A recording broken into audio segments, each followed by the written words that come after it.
speaker, who I'm enormously pleased to introduce, who doesn't really need an introduction, I'm sure you all know, but this is Reza Negarestani, who is a philosopher and writer. His work spans contemporary philosophy and rationalist accounts of intelligence with a growing focus on theories of organization. His writing has also been taken up in contemporary art and cultural contexts. He is the writer of Cyclonopedia, Complicity with Anonymous Materials. His most recent major philosophical work, Intelligence and Spirit, develops a rationalist account of mindedness across German idealism, complexity theory, and theoretical computer science.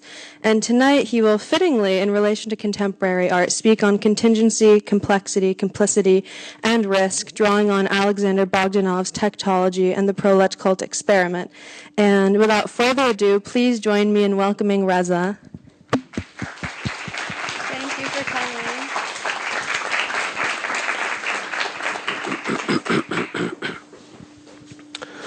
Hello, everyone. First of all, thank you for coming, and thank you to the great organizers. Thank you so much for all the efforts and work you put in making this happen. So I'm going to start. It is this text written for 50 minutes, and then we can go to discussion and questions and Q&A. So as you see, the title of the talk is Contingency Priced In. In contemporary art, contingency often serves as a euphemism for managed deviation, whether a crack, a glitch, or purposeful lack of finish. The mishap is quickly rebranded as openness, process, or vulnerability. This is rarely contingency in a rigorous sense. Rather, it is interruption converted into value signal primed for financial absorption. The accident ceases to threaten once it learns to invoice itself as a style or as something ordained from the outside. But the artist's happy accident is the ultimate curatorial form of psychosis. A staged seizure performed within a pristine white padded cell of institutional insurance. This is where derailment is transcribed into value. The contemporary art world has become exceptionally adept at pricing such gestures in advance. Once risk is established as an inherent virtue, it becomes legible to patrons, insurers, curators, markets, institutions, and therefore convertible into premium. Contingency ceases to signify an interruption of the field and reappears as an optionable exposure within it. The work is allowed to profit from the aura of instability, danger, vulnerability, experiment, and possible breakdown, while its downside is capped by curatorial framing, insurance, patronage, logistics, and display protocols. Event-tail risk, the possibility of an event that would genuinely exceed the frame, is displaced off balance sheet onto assistants, fabricators, installers, technicians, infrastructures, and publics who carry the costs the work disavows. The result is not a real encounter with the unknown, but an aesthetic derivative, a structured product of managed uncertainty whose danger has already been hedged by the institution that sells it as a risk. What the market prices in as risk, it liquidates as metabolic capture. The institution does not fear the accident, only the accident that cannot be made to behave like an asset. So the critique remains insufficient so long as risk is treated merely as financial exposure or managed deviation. Risk tracks in relation to potential loss within a given model. But the problem runs deeper into the metabolic cost of realizing any work, labor time, memory,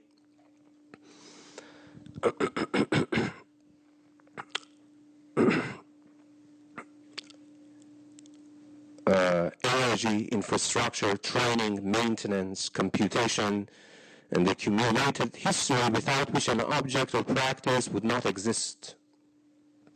If contingency is reduced to the abstract possibility that something might go wrong, the fundamental question disappears. What kind of object is this? What history has been compacted into its form? What material and social costs sustain it? And what redesigns remain possible when it is damaged? So the title of this talk is therefore more than a financial idiom. It labels how contemporary art monetizes disruption as premium while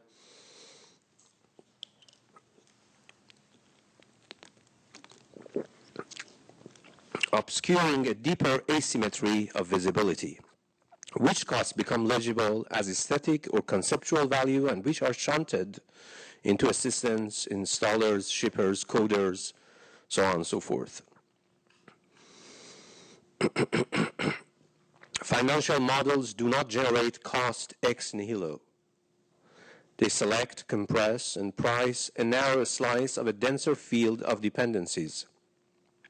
They render certain volatilities commensurable while bracketing the labor, memory, energy, law, logistics that enter price only as displaced conditions. Financial risk is, in this sense, a secondary inscription of a deeper metabolic and computational architectures. Contingency must be approached less whimsically and more materially. It is neither the agreeable thrill of a studio accident nor shorthand for an open-ended process. It marks the threshold where a practice is forced to divulge dependencies it otherwise keeps in the background. The pushback of materials, infrastructures, labor histories, and technical inheritances. Contingency doesn't mean the disappearance of necessity, but a realignment of constraints. It compels thought because it was not supposed to happen under the principle of sufficient reason, and nonetheless did. More curiously, contingency is not an eventual eruption as such. It belongs to the harsher principle that anything can happen for some weird reason, yet without any reason, nothing at all can happen. This material realignment necessitates a distinction between contingency, chance, uncertainty, and indeterminacy. Chance denotes the disruption or frequency of outcomes within a given space, whereas uncertainty reflects the observer's lack of knowledge, hence an epistemic gap. Indeterminacy concerns with the objective incompleteness of prediction within that space, that is, the ontological gap. Contingency as a structural puncture is harsher. It marks the instability of the coordinates themselves, the possibility that the framework organizing what can happen is punctured, rerouted, or rendered inoperative outside the jurisdiction of rational necessity in the sense of the principle of Leibnizian sufficient reason.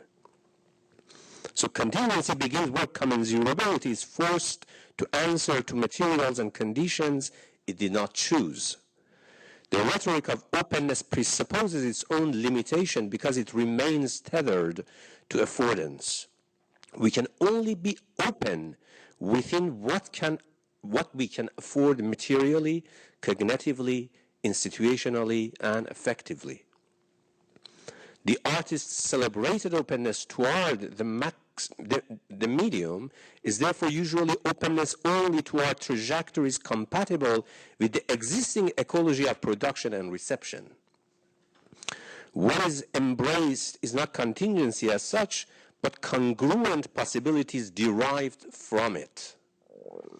To be open to the medium here means offering the material a choice of pre-approved gags.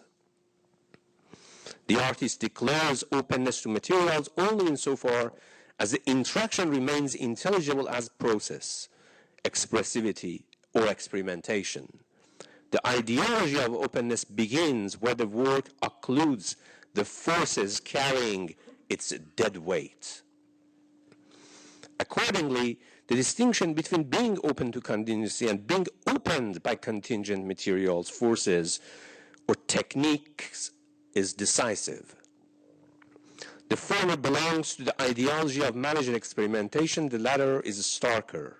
It suggests that the work does not master its relation to the outside through a generous posture of receptivity, but is made vulnerable to forces that puncture intention, reroute composition, and extort dependencies never chosen within its parameters.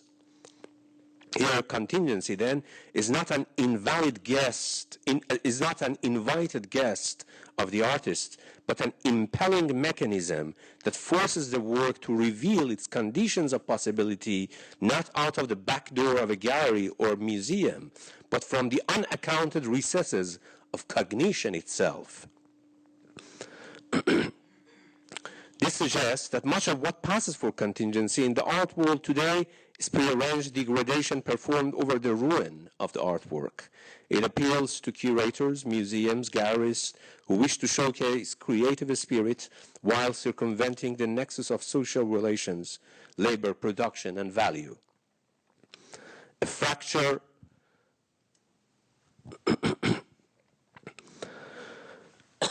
sorry.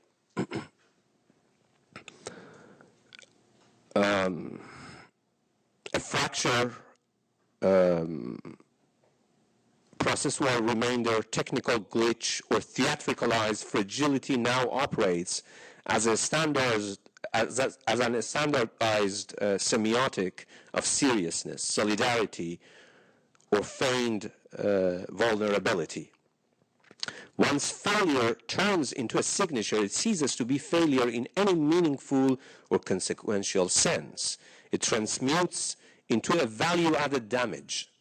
The work has not undergone contingency since it has cannibalized a manageable deviation.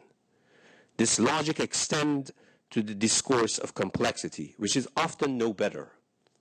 The work is labeled complex because multiple processes interact, emergence unfolds, or the output eludes total predictability.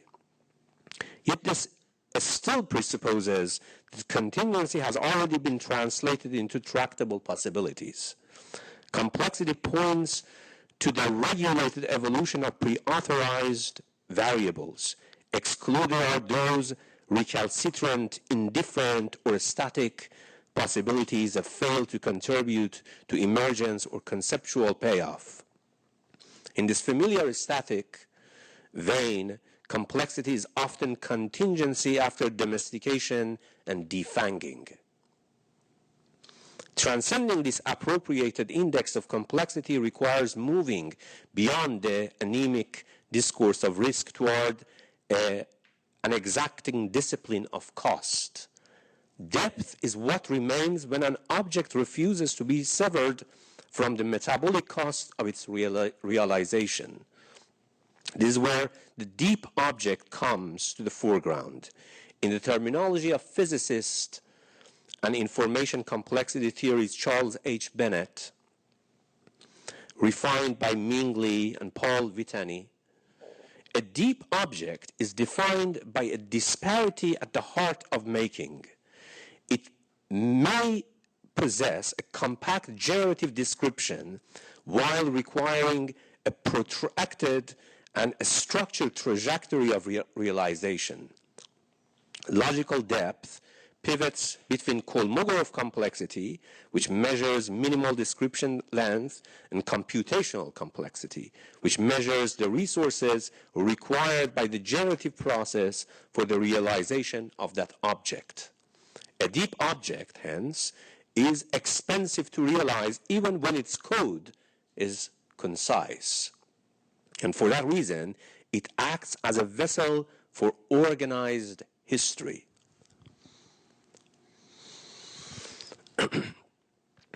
The pull tab of a soda can provides a mundane yet precise illustration of this.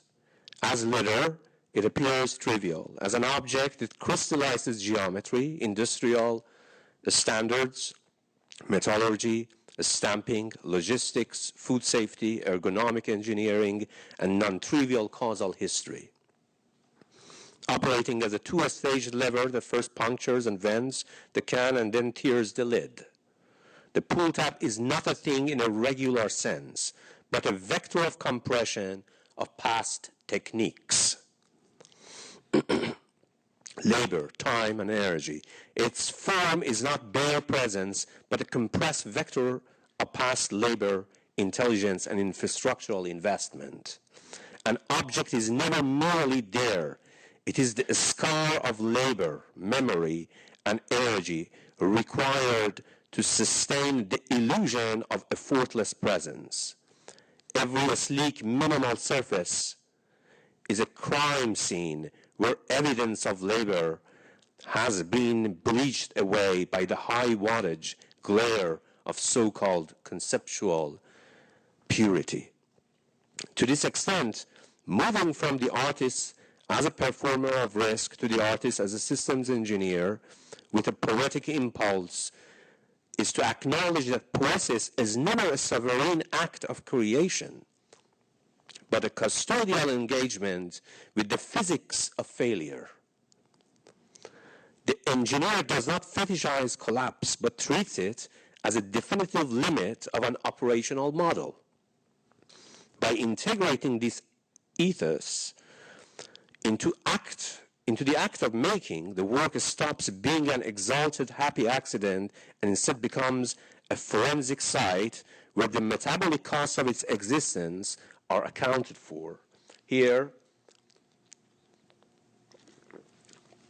the artist acts as a custodian of the stack, the labor, the infrastructure, technical inheritances, ensuring that the work serves as a stable interface for collective learning and the concretization of general intelligence.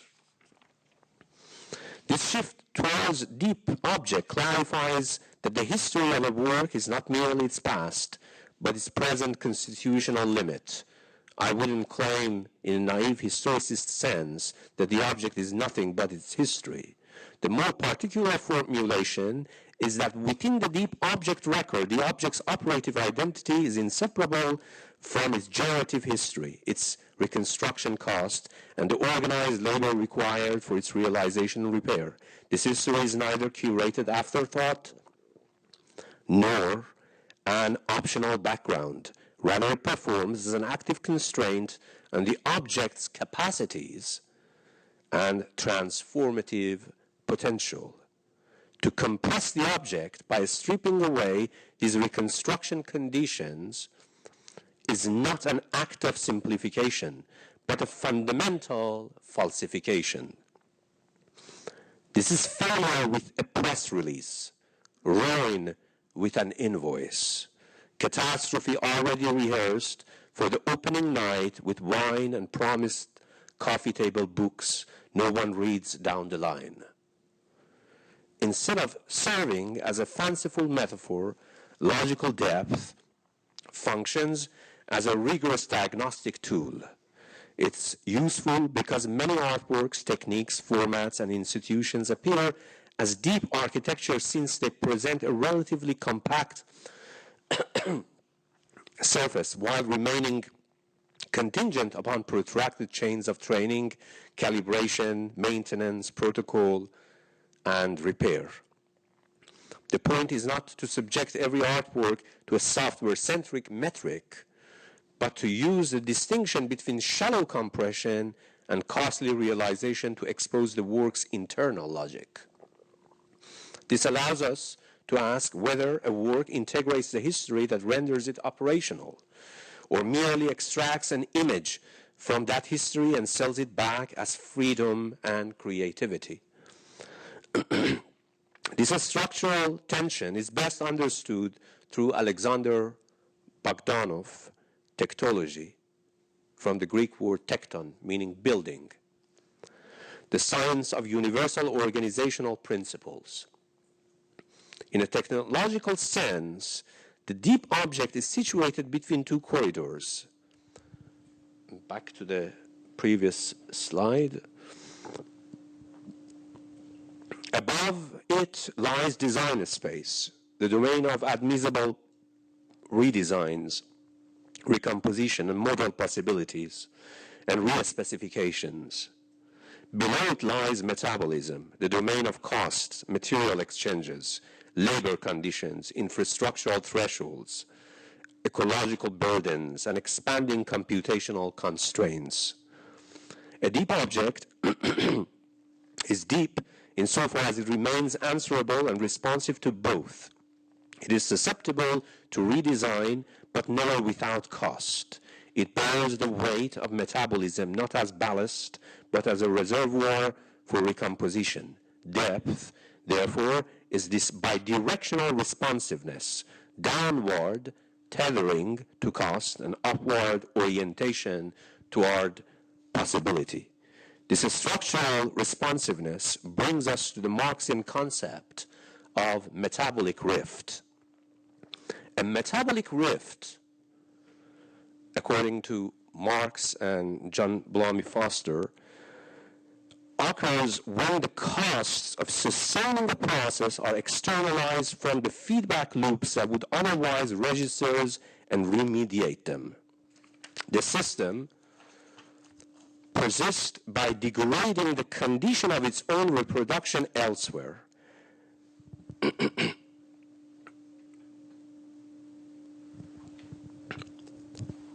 Actually, let me...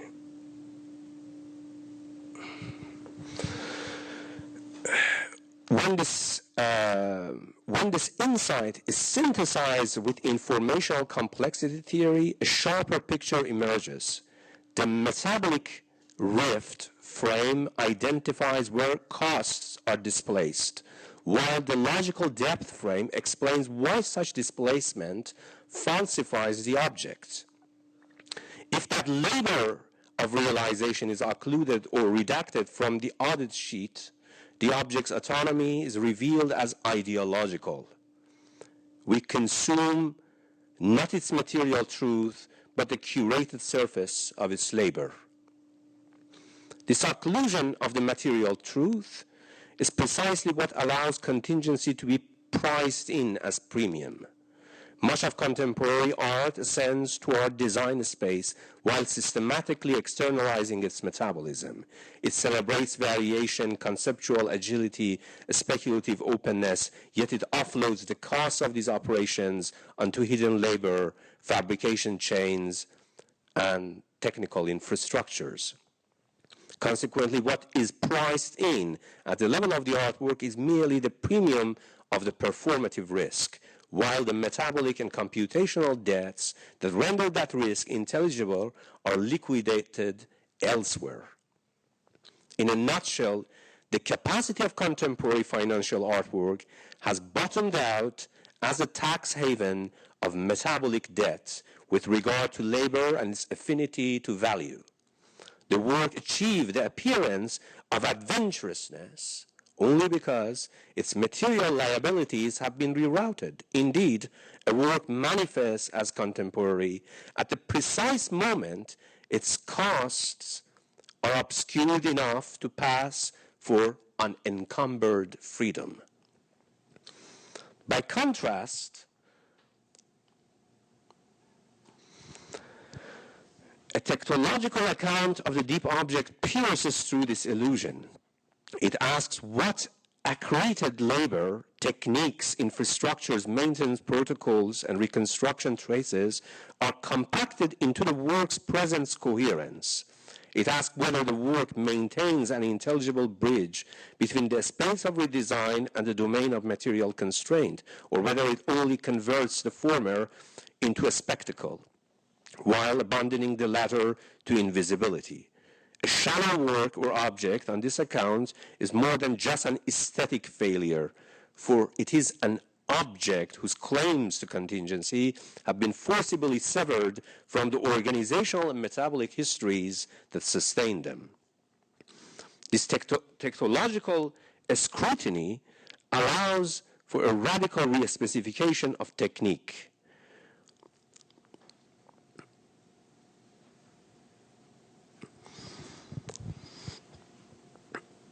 Technique is history that has learned to operate anonymously. In an expanded tektological sense,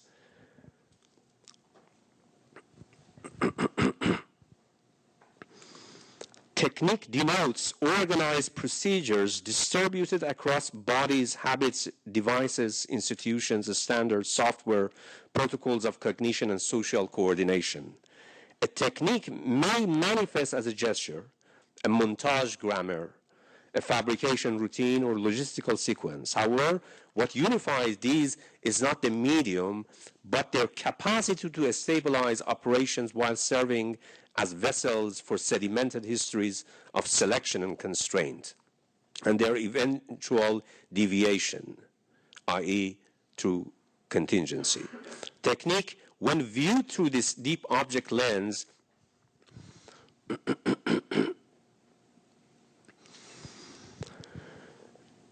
is no longer pitted against contingency as a machinery of control. While it is often dismissed as compromised by its inheritance from academy, industry, or capital, this opposition is an ideological shortcut.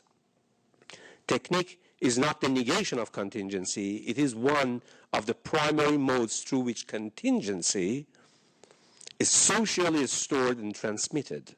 Every technique is an exteriorized inheritance belonging not to the isolated artist, but to a wider field of training, labor, and economic conditions. Even when a technique appears personal, it is never private in any pure sense. It is a carrier of a larger collective history and, by extension, a non-privatized mind or Geist. This collective history becomes painfully visible in the material hypocrisy of immersive installation. Consider a multi-channel video installation that presents itself as an unbounded field of effect, fragments, and spatial disorientation. What masquerades in the gallery as atmosphere of, or conceptual indeterminacy is born by a dense technical inheritance, editing grammars, codecs, synchronizations, protocols, projector standards, so on and so forth. The work may denounce technical mediation or celebrates its broken edges, yet every such gesture rides upon inherited techniques and support protocols without which the piece would not endure an evening. The serious question is whether the work renders any layer of that stack legible, revisable, or contestable, or merely consumes the infrastructure it pretends to transcend.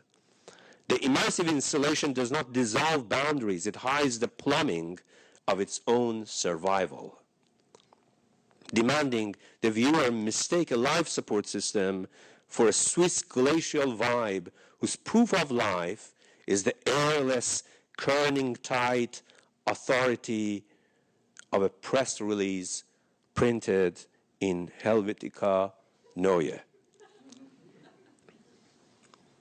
Far from being a static instrument, technique functions as a stabilization mechanism for managing contingency. It builds the repeatability and rigor necessary for labor to proceed, yet it remains radically contingent with respect to the artist. Since it originates from a socio-historical matrix, the individual neither invents nor commands. The artist may revise, resist, recycle this inheritance, but can never originate it ex nihilo. Technique is thus the primary vector through which history re-enters the object as a structural constraint. The systemic reality clarifies why the romance of anti-technique remains analytically unconvincing.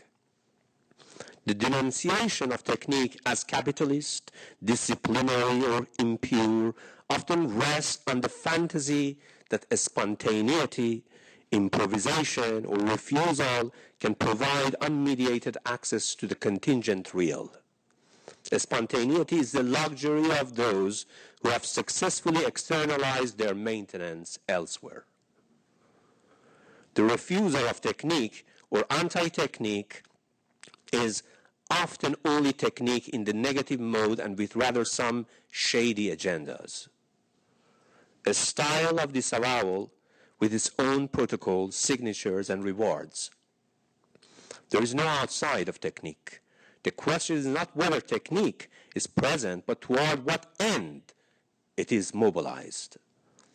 Does it immunize the work against its condition, or does it work as a rigorous enclosure through which those conditions are forced into visibility?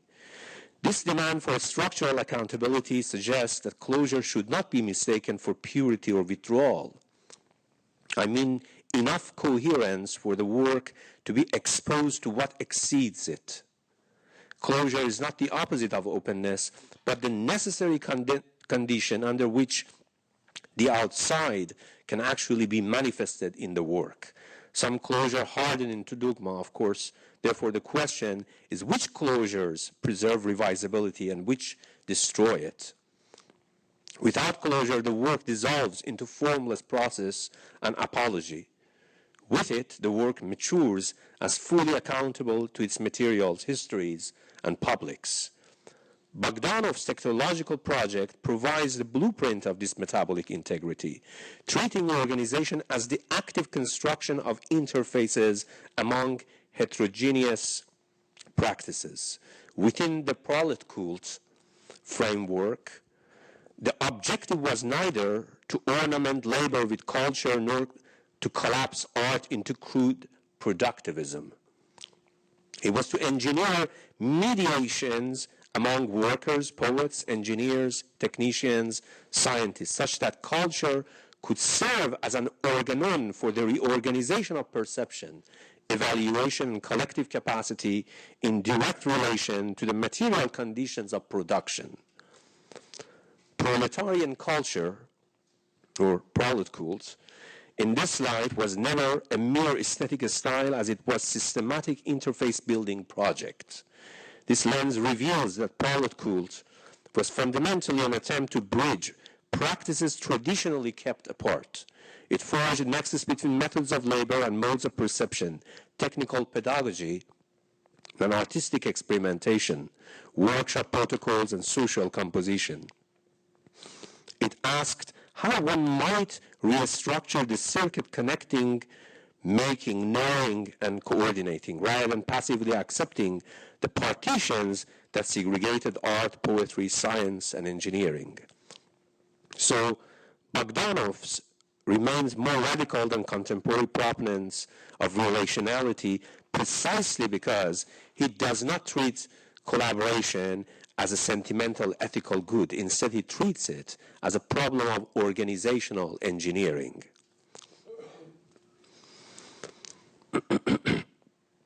So, by framing collaboration as engineering, we can see why contemporary art often halts at local intervention.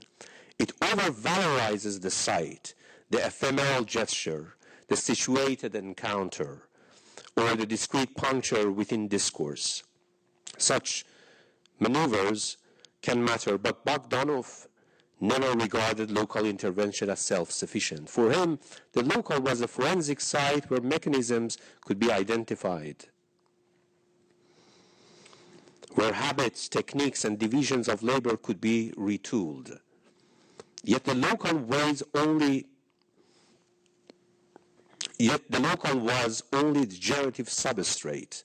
The problem remained how localized intervention could be indexed, transmitted, and synthesized into broader arrangements without being flattened into command or dissipating into disconnected episodes. Moving beyond the site-specific gesture, the issue can be formulated as how heterogeneous practices can be linked and tested against one another without collapsing into a single command structure. Bogdanov's institutional experiments were organized around exactly this problem. By all accounts, his party schools and mutual aid hometown circles, Zemlyachestva, linked theory to shop floor experience. His workers' universities re-indexed knowledge around labor processes. And the workers' encyclopedia sought to reorganize disciplines according to production and social utility. These were not merely educational sites, but integrative mechanisms in institutional form. The erosion of this institutional ambition explains why much contemporary practice has lost the ability to move from localized experimentation toward a non-trivial integrative horizon. Bogdanov's intervention enables a recovery of universality in a different register. This is not universality as sovereign view from nowhere, capitalist globalization or abstraction that erases differences. It is an engineering problem of integration pertaining to how to compose heterogeneous size techniques and knowledges through revisable interfaces, shared protocols, and transfer mechanisms. Universality is not a transcendent gaze, but a methodological protocol for enabling what is constructed locally to travel without betrayal. If the artist is a distributed role, then complicity, the inescapable rooting of an act through systems beyond its author's control, must be stripped of its moralizing patina. It is not guilt by association, it is routed entanglement, since it signifies how an act exceeds its author, returning through circuits the individual neither commands nor fully anticipate. A work enters platforms, funding streams, supply chains, technical standards, and curatorial frames, then returns altered by logistics, institutional formatting, material shortages, legal financial constraints of visibility. Complicity in this network of dependencies is this network of dependencies. It is not a confession of sin, but an ontological condition of material existence. Recognizing this condition requires distinguishing complicity from capture.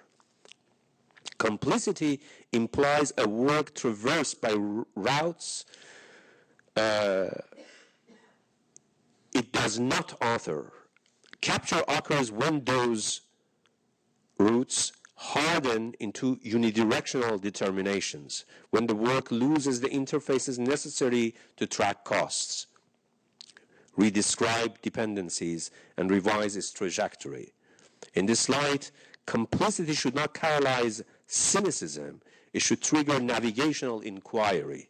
The challenge is to identify protocols, records, and reconstruction traces through which a practice can transform bare entanglement into active organization rather than passive formatting. So, this inquiry shows that the relation between art and politics is structural rather than allegorical.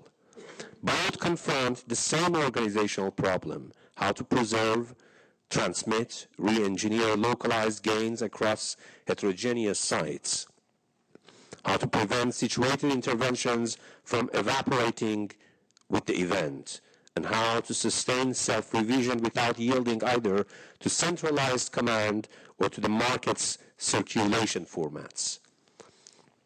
Artistic learning becomes political capacity only when it acquires durable interfaces, records, and forms of handoff.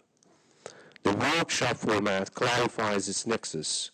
Once it yields a transferable manual, a documentation protocol, and a vocabulary of failure signatures, it can be reenacted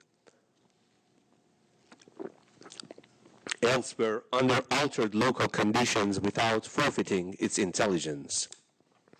At that point, the work ceases to be merely experimental and becomes organizational, capable of circulation, revision, and entry into other struggles or institutions.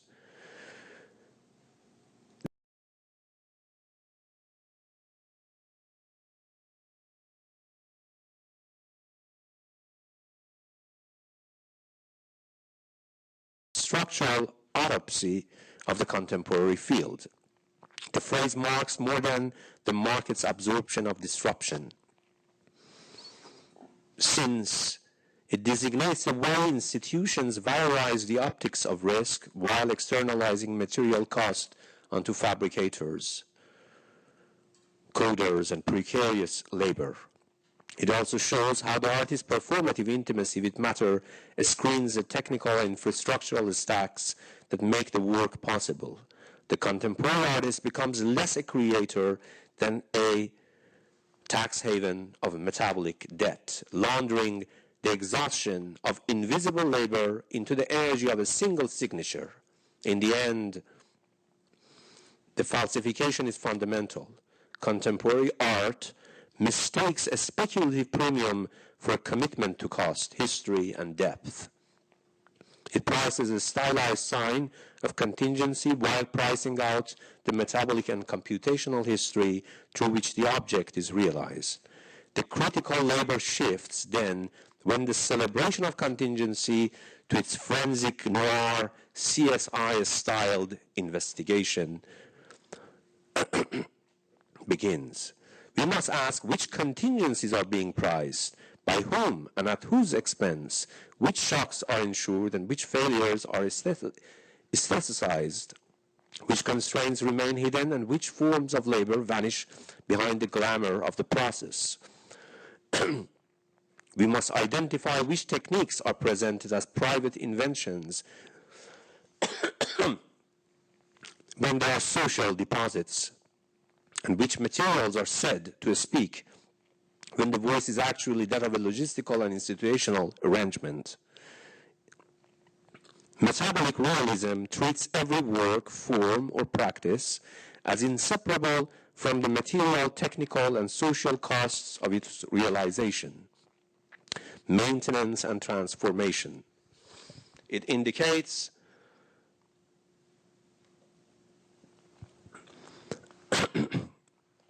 the corridor where technique and cost concretely articulate one another. Technique is compressed cost in operational form, and cost is always technically organized. This forensic inquiry requires a different protocol of judgment. A work should be assessed less by its visible daring or flirtation with the failure than its by capacity to disclose the organized field in which it is caught. Does it render its technical, labor, metabolic stack in any degree visible? Does it preserve a reconstruction trace rather than merely projecting an event image? Can it be revised, handed off, or repeated without collapsing into branding? Does it sustain the corridor between metabolism and design space rather than aestheticizing one while occluding the other? The problem of contingency is linked to the problem of collective forms and exteriorized propagating techniques. Art is not exempt from organization, nor is politics redeemed by improvisation. In both domains, the challenge is to engineer interfaces that allow commitments, costs, and revisions to circulate across heterogeneous sites while being flattened into homogeneity. Bogdanov recognized that organization succumbs to inertia when they lose the capacity to preserve reconstruction traces. Contemporary art falters when it mistakes semiotic signals of disruption for a rigorous encounter with contingency. Once these stylistic shortcuts are refused, contingency is stripped of its role as a rhetorical safety valve. It becomes the pressure that forces a practice to disclose its dependencies, limits, and externalize debts. It is not merely a name for what goes wrong anymore, but the mechanism that reveals what a work is structurally incapable of absorbing. Technique, in this light, is the reservoir in which such pressures are stored, and organization, the protocol by which they are made visible and revisable. Cost is not incidental to the object, but constitutive of it. A work that cannot account for its cost has not transcended materiality, it has only displaced it. This systemic entanglement shows that criticism should not valorize uncertainty as an end in itself, but distinguish between disruptions preformatted for consumption and those that truly require reorganization of the field. By extension, the task of art is not to perform openness, but to construct forms capable of being opened. This requires more than a tally of material costs. It demands a reckoning with the accumulated spillover of technique. A medium such as the comic is no longer a discrete or deceptively innocent category, but a deep object into which the histories of cinema, painting, and computational linguistics have been compressed. We do not need more open works, but works heavy enough to collide with the full magnitude of their enabling constraints and sink into the real. This is not an opening to an abstract outside, but a timely structural reckoning with the materials, techniques, and infrastructures and labor histories that dismantle the fantasy of art as an autonomous practice. Through this internalizing of cost, contingency finally emerges as a method of coordination, exposure, and recursive learning for the generations yet to come, whoever or whatever they may be. Thank you.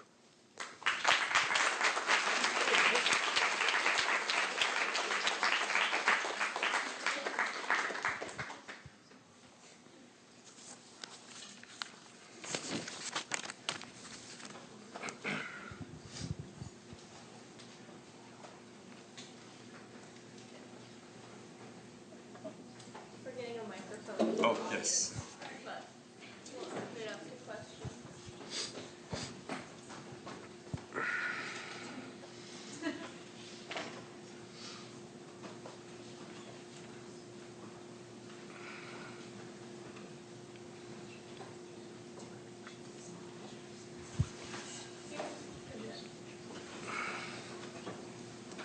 They're getting you a microphone.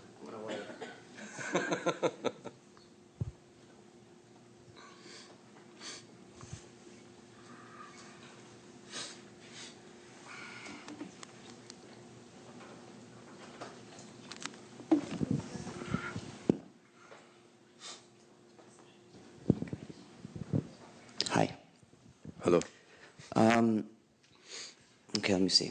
So I think where I'm trying to go would be that if we're to understand art to have its own historical and material and factual conditions that can be located in its inauguration through elevating itself out of the workshop and into the academy, which directs force downward in the form of a social antagonism, then how is it that if we are to look for something more of this stereoscopic image between the scientific composure of artworks, or their metabolic conditions, and their manifest image in their purpose in society, which is that antagonism directed downwards, how can it be that it remains identifiable as art if it starts to disperse itself through the very things that it must exclude in order to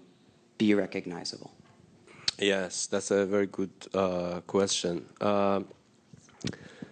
At least I can say what Bogdanov would have talked about this. And in fact, Bogdanov talks about this. that essentially, you know, when, for example, where Sellars, if you remember the line that does the manifest image of man will survive the scientific image, right? Remember that famous line? So Bogdanov thinks that in the proletarian culture, and this was actually one of the tasks of the Proletkult, ultimately art does not survive in its contemporary manifestation, or in that manifest image that we are talking about.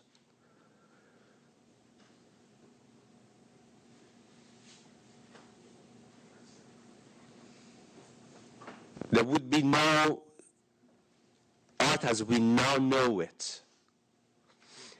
Is there an opportunity in this process whereby the generic procedure that art relies upon, which is antagonism and hostility, could be one of the techniques that it relies upon in order to make this shift? Probably so, yes. Yeah. I agree. Yeah, absolutely, yes.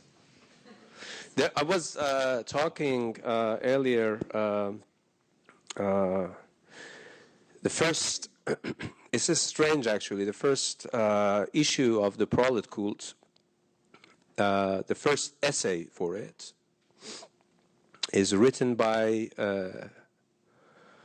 the so-called the Russian Ovid of machines, Alexei Gastev. So Alexei Gastev was a total poet engineer. He's in fact the one who brought Taylorism to the Soviet. He changed the nature of Taylorism in order to create art out of human beings. It's called manometer. And he actually talks about this, that there is a function into the act of poesy, particularly art, about that antagonism that you are talking about, that is a form of technique, and he thinks that it requires it. And it's part of the whole, you know, the communist reabsorption of these sort of, for example, American techniques in art or in factory, in the workshop, so on and so forth. But merged and fused with, you know, kind of the Soviet proletarian culture with the complete consciousness of the generic function of art. It's called, if I have not mistaken, the title is called The Iron Blood, How to Work. How to Work. Or the ABCs of work, something like that. Yeah.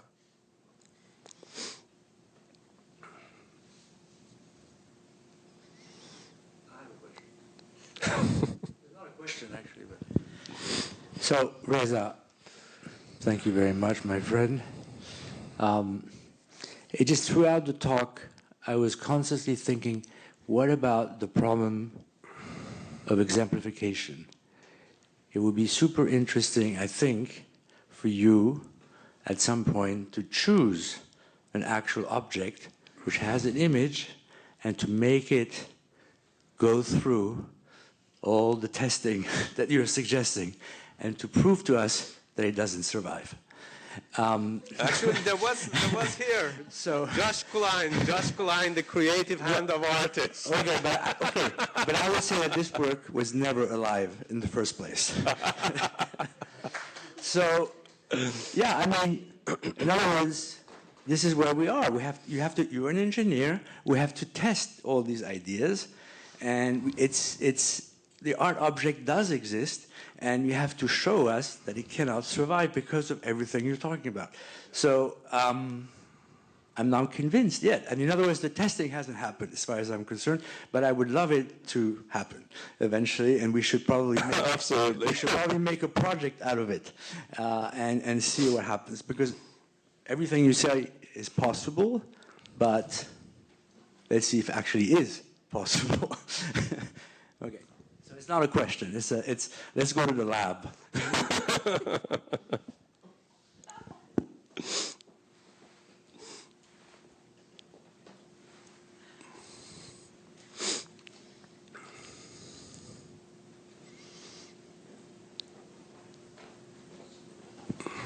Thank you. Firstly, thank you for your talk. And yeah, I'm not sure if I can form my question into a question, but maybe I try. So firstly, because English is not my first language, so I didn't fully receive your talk. So your speech is half exist for me. So it's like that your speech failed to exist in my ears. So I guess, but my question is that I mean, what I perceived is that you kind of like look through art through the lens of institutions or organizations or any form of like organization or institutionalized lens or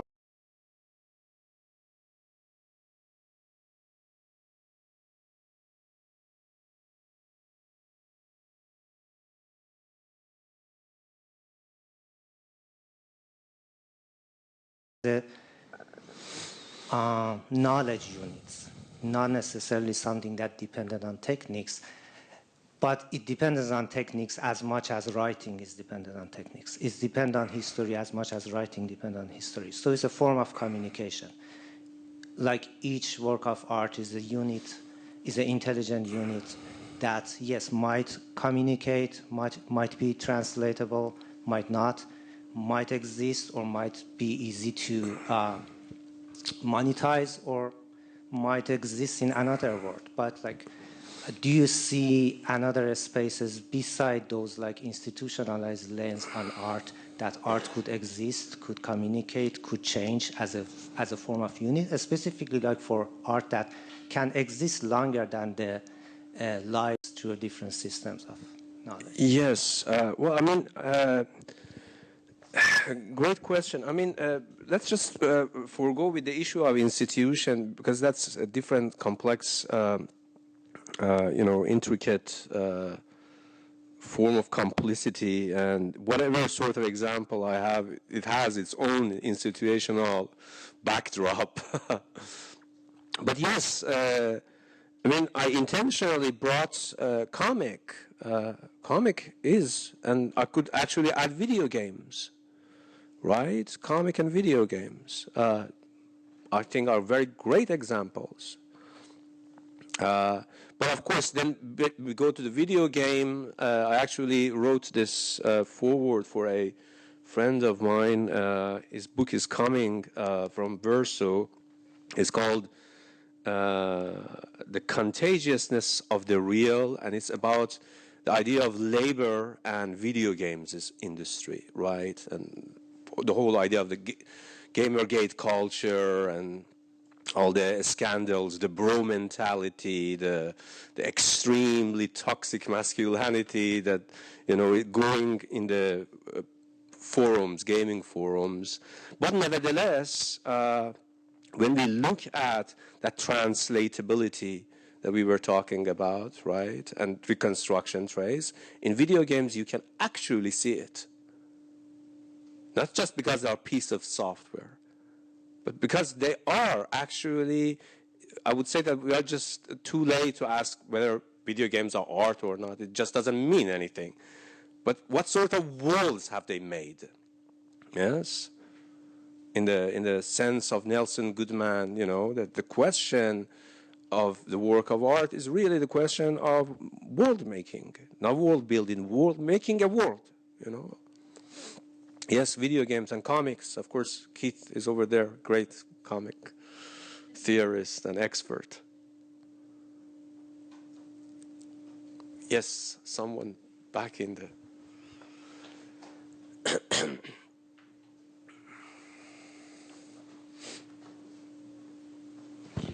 I guess I was curious about, I Okay, I understand complicity from this lecture and also from your essay, Contingency and Complicity. What is complicity's relationship to art criticism as the unaccounted cognition, or in that essay you talk about the moment when you can see the artist as some sort of like conspiracy theorist, or that moment where like it unravels into their subjectivity or something? So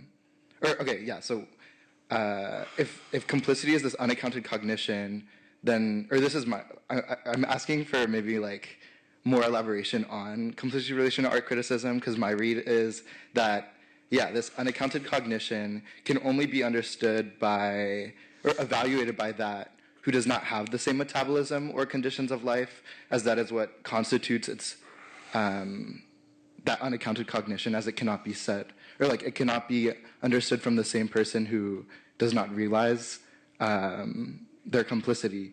And that is what, like, yeah, it's constituted by its difference against someone else, or like, and I guess that relationship I'm seeing between like the artist and art criticism, where like the work must be evaluated by someone who is outside of it to then constitute its complicity. But then also there's another tension of like, but one must be close enough to recognize said metabolism or said conditions to be able to even like, I guess, like notice said complicity. And I know this all sounds very like whatever, but I think it's because it's in your metaphysics, which is like somewhat of a disavow of the lineage it follows. But yeah, I hope that kind of makes sense. Yes, I think, allow me to, for example, just talk about the concept of complicity. So maybe that, sheds light on your question, right? So when we are talking about complicity, when one mode would be passive complicity, right? Which basically all of us are, some degree, are complicit with shady agendas in the art world. That was the whole point of my essay, The Human Centipede. But what I was talking about is active complicity as a mode of cognitive entanglement, right? And in that sense, absolutely, and I can't emphasize enough that this idea of technique is a huge deal in the idea of complicity, because when we are talking about technique, we are also talking about techniques of cognition, techniques of not only learning but also unlearning. The whole idea of the Plato's unforgetting, exteriorization, evasion, right? All of these. And in that sense, yes, that sort of complicity as a kind of a cognitive entanglement is basically when I would say you see that the great pieces of art are being made, really. And also great pieces of art criticism are being made, precisely because they have a certain sort of consciousness of this cognitive entanglement, which is often at the level of the techno-socioeconomic territory.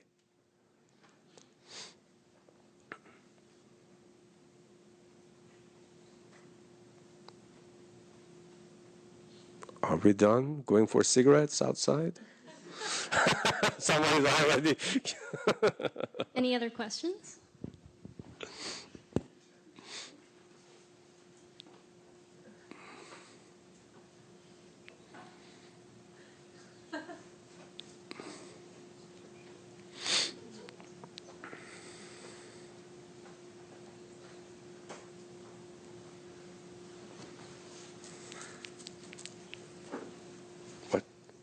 We are done? Yeah? All good. Thank you all so much for coming. Thank you very much, everyone. Thank you to everyone involved. This was so great experience. Thank you to Reza. And tune in for 2027. Thank you so much. Thank you.